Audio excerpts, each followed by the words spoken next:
Welcome to Trestle Times Talks, the voice of Franklin, New Hampshire. This is brought to you by the Franklin Communications Group, which is a nonpartisan, volunteer-powered network bringing local news and community stories to your ears.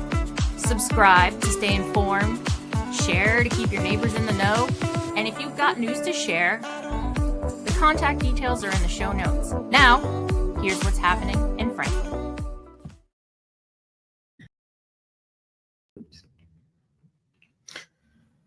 Well, welcome everybody to the Trestle Times Talks interview with Dan LeGallo, the Superintendent of Franklin School System, and my compadre over here, Delaney Carrier, who's also here with the group to ask some questions too. Between he and I, we hope to be able to be entertaining, interesting, and give you news that might be appropriate for you today. So here we go. Delaney, you want to start? Sure. Thank you very much, Randy. Dan, good to see you again. Good to see you, Delaney. Good to see you, Randy. Thank you.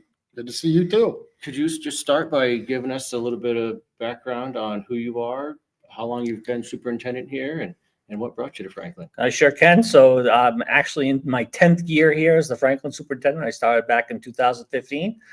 Before that, I served as a school administrator for 10 years as a principal, 4 years as an assistant principal, and served as a teacher of mathematics in the middle and high school for 5 years before that. So happy to say I've been in education for about 28 years now. And that's a good long time. Yes, it is a good long time. And I'm very pleased to say the last 10 years I've been here in Franklin as your superintendent. It's been a great ride, and I've loved every minute of it. Well, that's good to hear. Thank you. Mm-hmm. Well, what do you think, Delaney? What's your first question? Tell us a little bit about what's happening in our school system. One thing I've noticed a lot lately is I see during the day like a class of kids walking down the sidewalk with a teacher, and I don't feel like that's something I saw much in the past. Yeah, we're very excited about a lot of the work that we're doing in the district to include our community. So we incorporated Portrait of a Graduate at our high school. It started about 5 years ago, just as COVID hit. And that was a grant that we received from the Bar Foundation.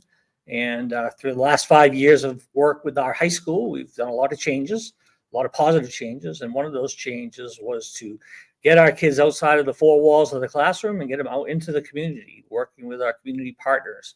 And I'm really glad to hear that you've seen and noticed the kids not only walking uptown, but we've also purchased some vans to get kids out and about throughout the greater community as well. So we're very pleased of the work that we're doing there, and we're also spreading that work into the middle school and doing a little bit more at the elementary school as well. Excellent. A little feedback from the community over the past week as I've been thinking about this podcast. The crosswalks have worn off downtown that the kids painted a few years.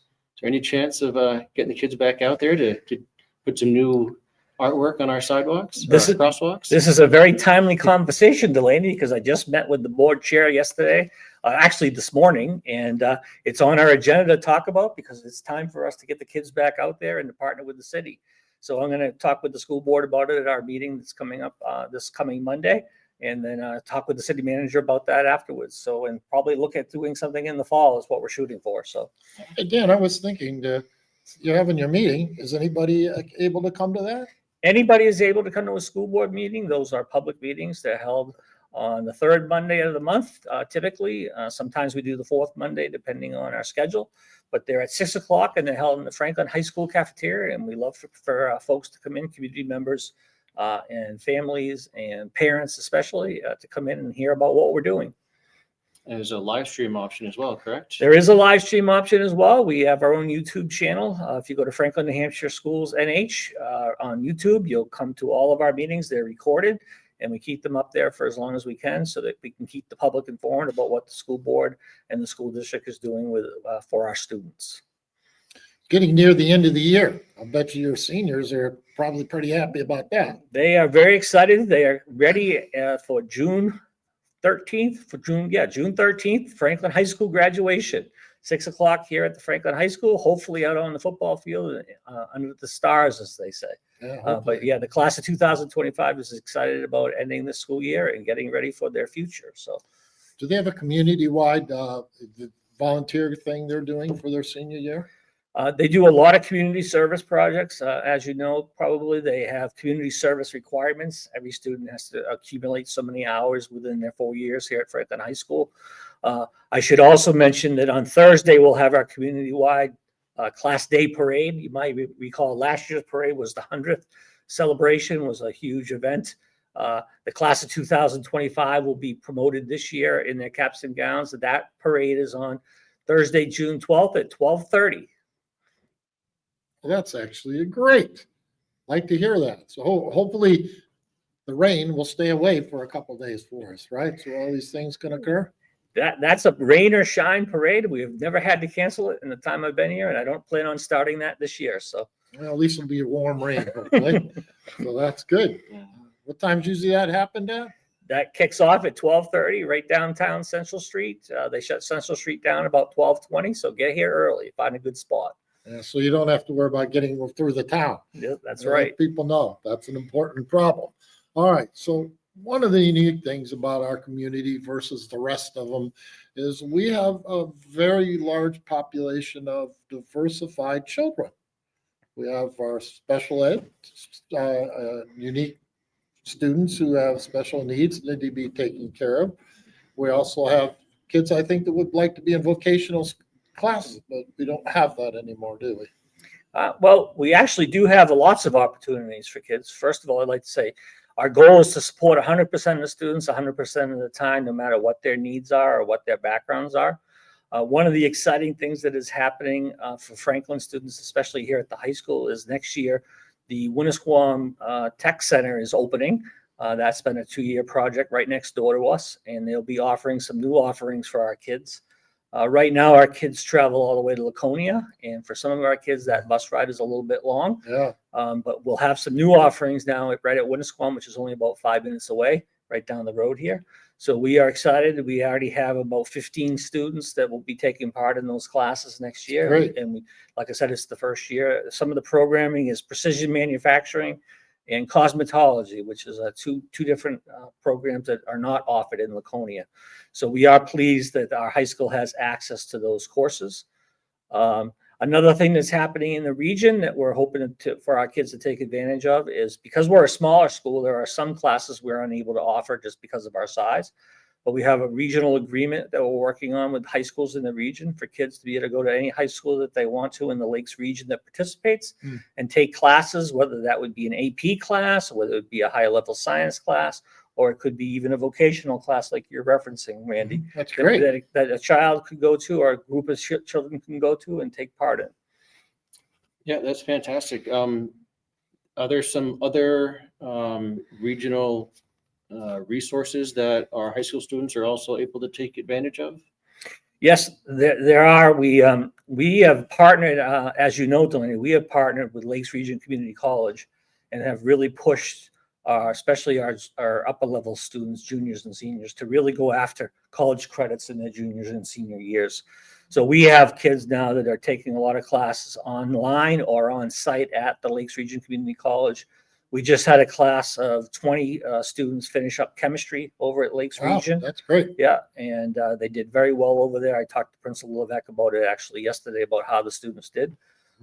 So there are a lot of opportunities that we've been taking advantage of to give our kids a more global experience and outside of the 4 walls of the Franklin High School. And a lot of that work has all come about because of our work with the Portrait of a Graduate and the Bar Foundation. That's really interesting, because I know one of the concerns of many people in the community is our difficulty with hiring teachers. And especially our high school math department, which consists of 1 teacher. So how does that kind of all mesh together, where we have a kind of a lack of enough teachers at the school, but we have these other resources? Are they filling in all these holes that we're looking at? So we're doing everything we can to try to fill in the holes. The math teacher shortage goes beyond even Franklin at this point. There's upwards of 65 or more middle and high school math openings in the state right now. We are seeing some of the more traditionally wealthy districts even struggle to hire math teachers at this point. So it's something that we continue to work with.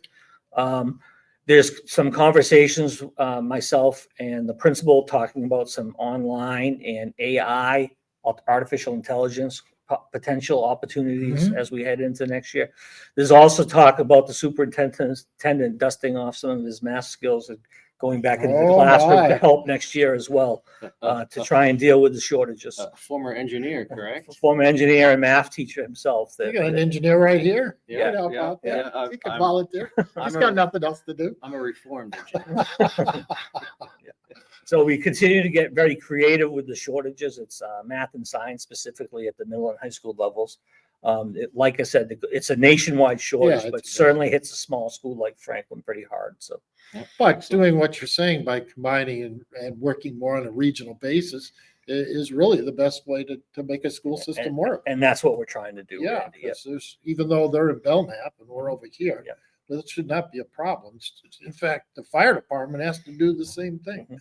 Otherwise, half of the fires wouldn't be covered by more than one engine. So Yeah. it's a very good regional, good idea. So you mentioned a couple of minibuses that have been purchased in the last couple of years. How are those being utilized? You said you were transporting kids, maybe just over to Winnisquam. Are those the same systems you're using to get kids to the community college and the tech center? And how does that work with the budget and versus using our traditional contracted school bus service? So what we're working on is we're trying to increase access and reduce costs at the same time. So we actually have 3 vans now that we purchased, and one of them was through a state grant, Cool. which was really good. The last one that we purchased last year. We use them for athletics. So we reduce the cost of athletic transportation, and then that's money that we can either put into something else or retain for future use. We use them to bring students to Lakes Region Community College, as you mentioned, Delaney. We use them to bring kids to another school district if we need to take a course. We use them for field trips. So when we have class field trips and whatnot, we use them instead of using the more expensive option of using the buses that we contract with. Can you use those for the special ed kids? Do they have the capability? We have, in fact, we are going to be hiring a our own bus driver. The law says that you have to have a bus driver, certified driver in a certified van, so that you can pick kids up at home and bring them home from school. So next year, we are going to be hiring a driver and using one of our vans as a bus, which will really save us a lot of money. Yeah. We will probably be considering looking at purchasing another van in the future to continue to reduce costs overall in terms of transportation, so that we can then use that money to beef up other areas that we need to beef up. So that's our strategy. For a smaller school system, that makes sense instead of using a big bus. Yeah. When you only need 10 or 12 Yeah. people on there. And as long as you maintain them, it's a great idea. Yeah, and we've seen the fruits of our vision and of our work over the last couple of years. Like I said, and we're actively seeking out grants as well, like we always do. We have over $2 million worth of grants in the district for next year to help support the budget that we work with. So, Wow, excellent. So we talked about the high school quite a bit. Can we shift down to middle and elementary school? I understand there's some changes coming, particularly at the 4th grade level. we're very excited about the changes. One of the things that has bothered me since I've been here is having the 4th grade kids in the middle school with the older students. It's something that every year parents have brought to my attention in terms of being difficult for them to handle. So I've been looking at our numbers and looking at our classes, and we are at a point in terms of our enrollment that this was the year we were able to say we're able to move the 4th graders back to Paul Smith School from the middle school. It's going to help both schools tremendously. 4th graders belong in an elementary school setting. I haven't met one person since I've announced this change that's been upset by this at all.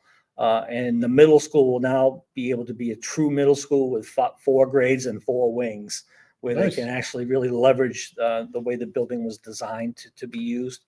So it's completely a win-win for everybody involved, but especially for those 4th grade kids that will now be able to stay in the elementary school through 4th grade. Isn't it true, though? It's about middle school where kids start to be able to think more independently and logically versus in the elementary school where you need more rote go this way, go that way kind of Yeah, directions? I mean, some of it's educational, but I think a lot of it is developmental.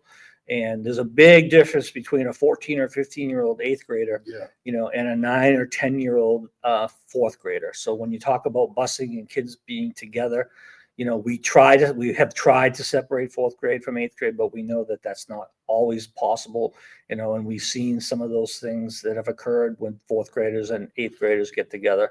So like I said, I haven't met one resident that has had anything to say about positive No, I think things it's a about great the idea. change that in we're fact, making. you changed the closing the school times too, didn't you? Well, we did after COVID, we did flip the school times, and we've done that for at least 3 years. I think it's been at least 3 years now, in terms of, the elementary school students are the ones that get up the earliest in the morning. So that's why we have them go to school first. And, Mhm.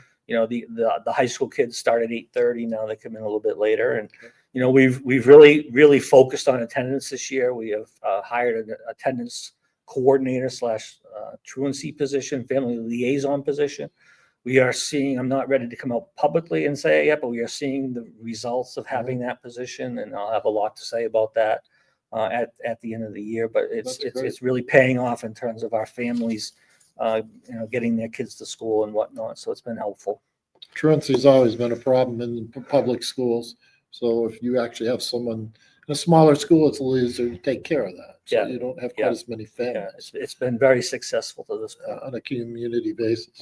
I'm also hearing we're getting an SRO officer again, finally. We are. I met with the chief a couple of weeks ago, and he told me he had a candidate, and the candidate came in with Lieutenant Hale, and we had a nice conversation, and he toured around one of the buildings, and he's supposed to start on June 4th, I think. So that's coming up in a couple of weeks. What's an SRO? Pardon me. School resource officer. And what do they do? Well, mostly they build relationships with kids. I think that some people think that a school resource officer is in a school to Cause trouble. Huh? cause trouble or to deal with trouble. Really, what they do is they build relationships with kids, positive relationships with kids, and they serve as a role model, and then they help intervene in any kind of crisis situation for sure.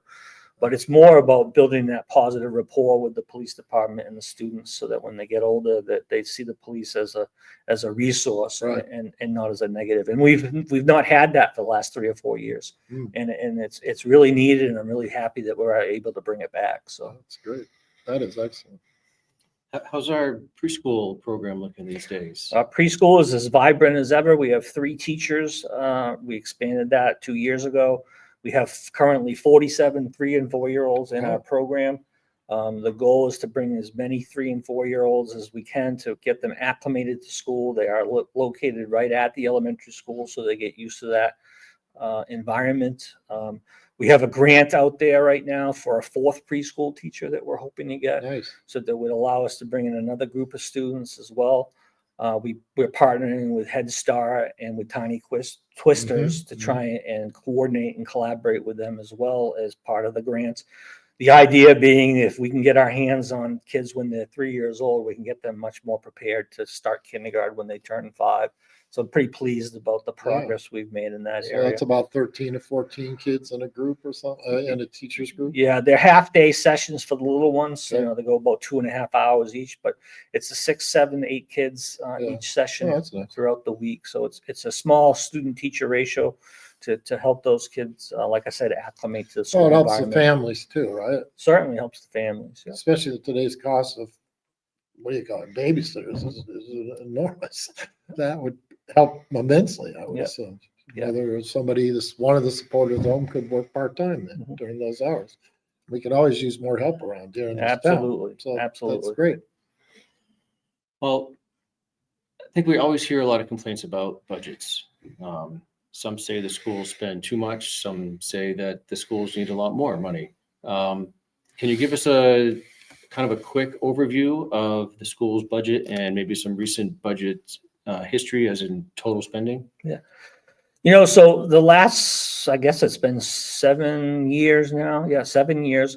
We've come in with a tax cap budget.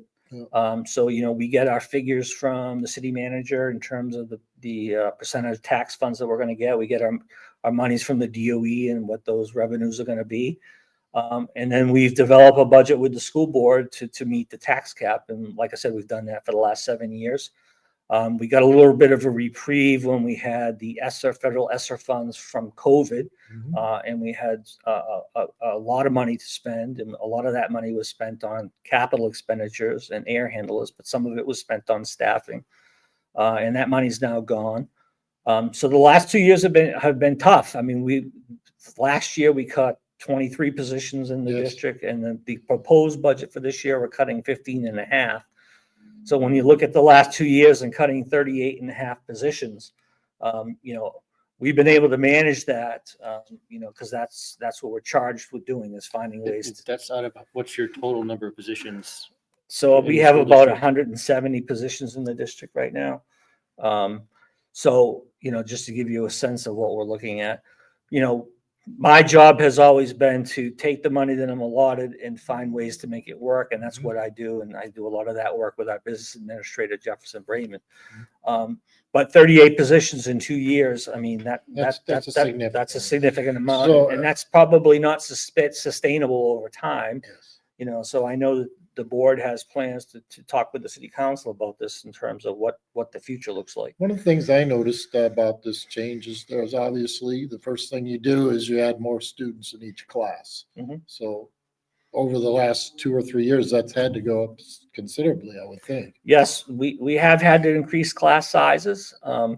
We're still below state levels or state standards, so we're not breaking any laws or anything like that. But we don't have the class sizes that we would have liked to have had maintained. But we're still in decent shape there. I think where we fall short and where we need to think about as a community is our teacher salaries are still in the bottom 25% in the state. So when we talk about recruiting staff and maintaining and keeping staff in district, that's something that we have to continue to think about, is how are we going to retain staff and how are we going to recruit staff to continue to provide the educational services to our students. Right. Okay, back up just a little bit here. Because in a lot of school districts, or in most school districts, I believe, the school board puts together a budget and proposes to the community, if you have town meeting, a budget, and the town approves that budget up or yay or nay. So the school district actually has some control over the amount of money that comes in from the taxpayers. But it doesn't work that way in Franklin. The way it's worked in Franklin since I've been here is that we have been charged with coming up with a tax cap budget, and the school board has supported, at least till this point, us coming up with a tax cap budget. And then that's what's happened and that's what's occurred. If I go way back in time, back to 2018, there was a lot of discontent in the city regarding the school budget and these financial issues. So, I mean, I remember a very vocal city council meeting about residents at that point coming in and complaining and saying that the schools needed more money. Yes. And we managed to work our way through that particularly difficult year. But that's the system that we've been working under. And certainly it's the school board's prerogative to develop the budget, and then it's the city's prerogative to then pass a budget. That's the government that Franklin works under. So Yes. But so essentially, the school district is informed that the city is going to give it X amount of money. The state says they're going to give it Y amount of money, and then the school board approves a budget that fits within those resources that are provided to the system. that's how it's worked for the last 7 years. Yep. So in that, we end up at 35%. Is that what the school gets from the full 100% budget? The school gets from the city about 35% of the Franklin tax revenues. Which is the lowest in the state. And it gets a majority of its funding. It gets through the Department of Education, the state. And we know the situation at the state level. They've been fighting about that for 30-something years now. And we do get federal money because we're actively searching out federal grants and some other block grants that we get as well. So which is also unusual for most school systems. They don't have to fight so much for the federal money. I think that we are actively seeking federal money so we can do more things for our kids here. We have a couple of Department of Justice grants that helps us to fund some of our social workers and some of our other positions that we use to care for the students here in Franklin. So, Delaney, what do you think? Um, You're looking deep in thought. I'm thinking a little bit. So across the entire state, school populations have been declining over time. And the same is true as for Franklin. I think when I started on the school board, we had about 1,000 students in the district. Now we have 800. we're at 866 as of May 1st. 866 right now.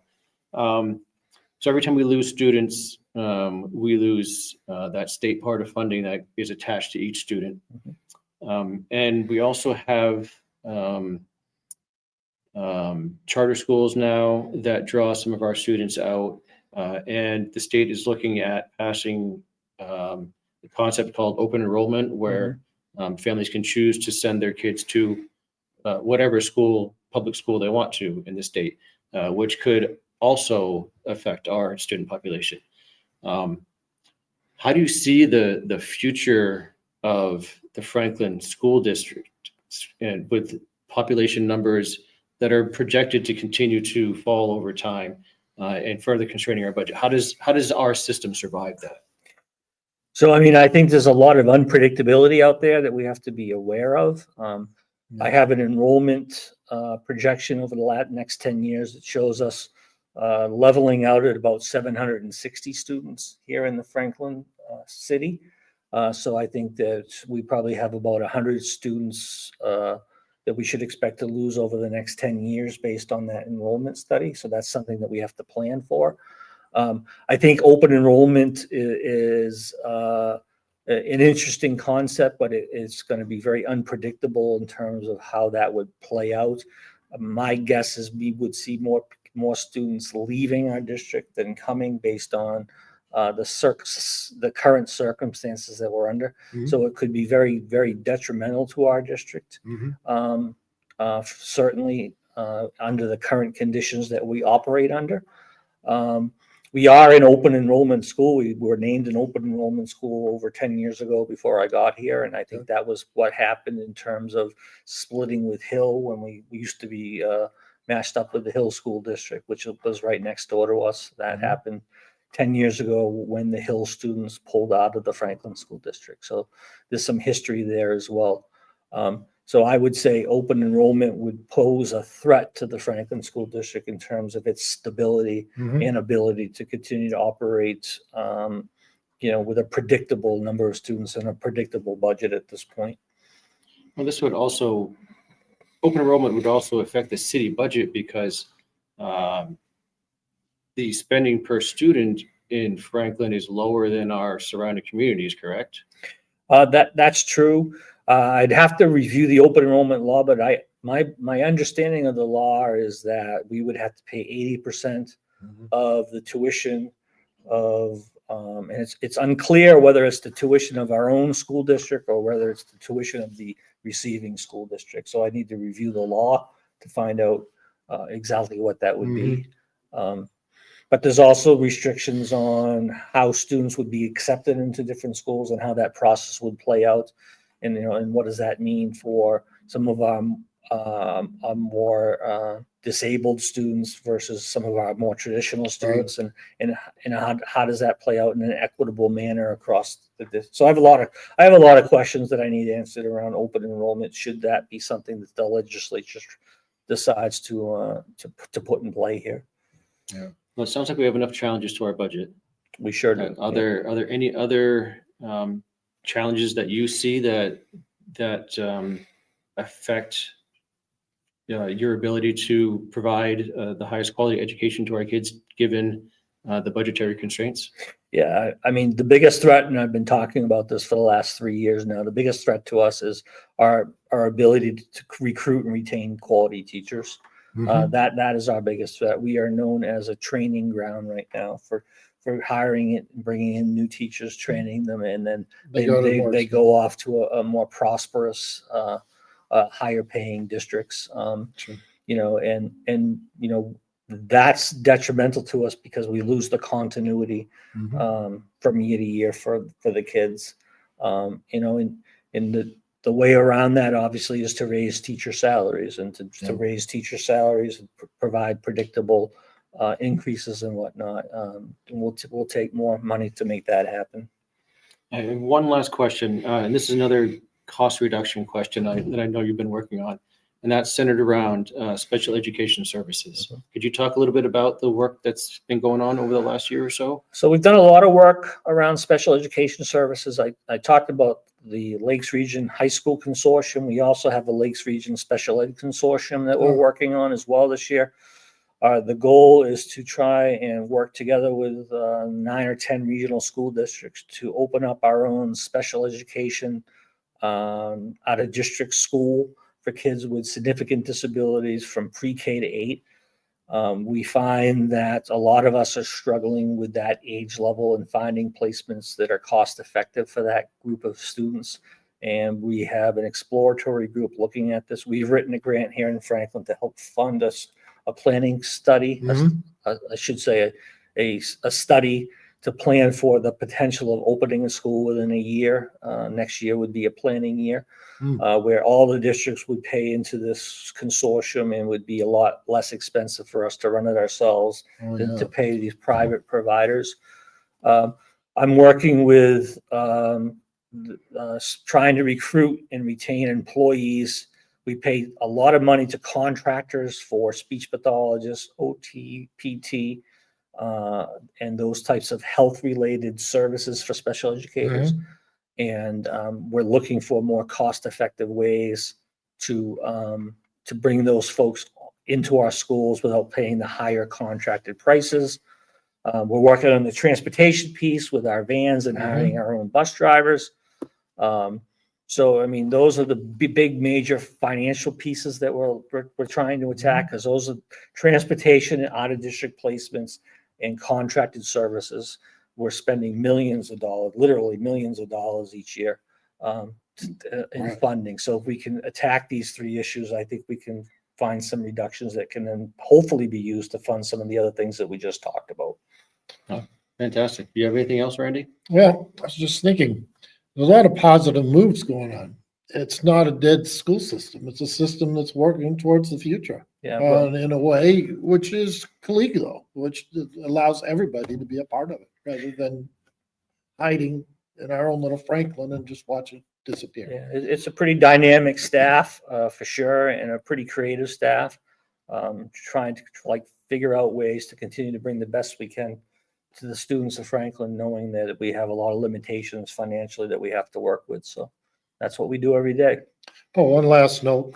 We're going to be working with the Franklin High School podcast club, starting with Dave Pollock this Thursday. So anybody that wants to join that hears this, get their kids, their grandkids to join us and see what they can do online. So this is Trestle Times. Today's news, talking about whatever we can think of. And if you've got any thoughts to that, please, we ask you to provide it. And we thank you very much for listening. Would you like to say something? I'd just like to thank Dan LeGallo for sitting with us today. And Yeah, thank a you, great Delaney, conversation. and thank you, Randy. Thank We you. Appreciate the time. Very good conversation. We appreciate it very much. Thanks for tuning in to the Trestle Times Talks from the Franklin Communications Group. Like, subscribe, and share to support local voices. And if there's news we should cover, our contact info is in the notes. Until next time, stay informed, stay engaged, and stay Franklin strong. What's that? Yeah, how long? I was trying to not I felt like we were starting to get 45 minutes. Still I think. recording. Hold on. Yeah, that was